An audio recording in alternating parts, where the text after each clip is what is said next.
Hi, Carlos here from the Happy Startup School.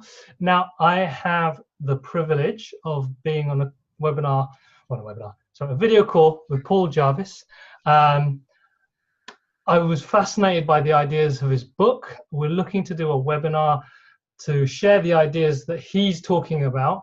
I think it's going to be really useful for you guys in the community.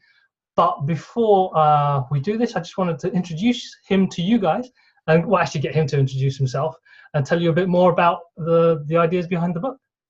Over to you, Paul. Yeah, thanks. So I'm Paul Jarvis. I'm the author of the book Company of One. I started out as a designer in the 90s. I've worked with everyone from Microsoft to Mercedes-Benz to Yahoo to online entrepreneurs like Danielle Laporte and Chris Carr and Marie Forleo. And I've since transitioned into products. And along the way, I've kind of had this idea in my head that I thought I was just the only person in the entire world thinking that growth in business should be questioned.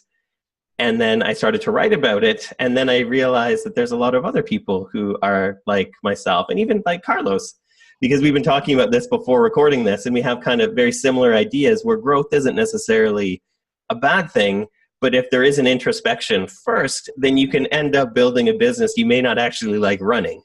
So the whole point of the book is to think about the idea that the byproduct of success isn't necessarily growth, although it can be, or it can be until you reach enough. But the byproduct of success can kind of be freedom. And it might sound a little wishy-washy to say that, but I think when you have freedom, it's just about choices. When you succeed in business, you can think about, do I want to grow in this way or this way? Do I not want to grow? Do I want to spend more time with my family? Do I want to spend more time getting more customers?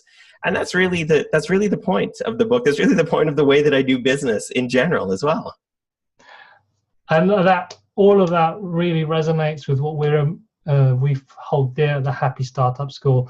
It's really about being very intentional about the work you're doing and the business you want to create, so that you don't end up slaving away trying to feed this beast that doing work you don't really enjoy anymore. So I'm looking forward to learning more from you. And this is an offer out to you guys in the community. If you have any questions for Paul, check out his website. What's the address? Ofone.co. So ofone.co. Excellent. Company of One. If any of that resonated with you, send through your questions, and we'll be organizing a webinar in a couple of weeks' time, mid-November, and I'll send out the dates soon. Thank you very much, Paul. Yeah, thanks. I look forward to chatting with everybody. Brilliant.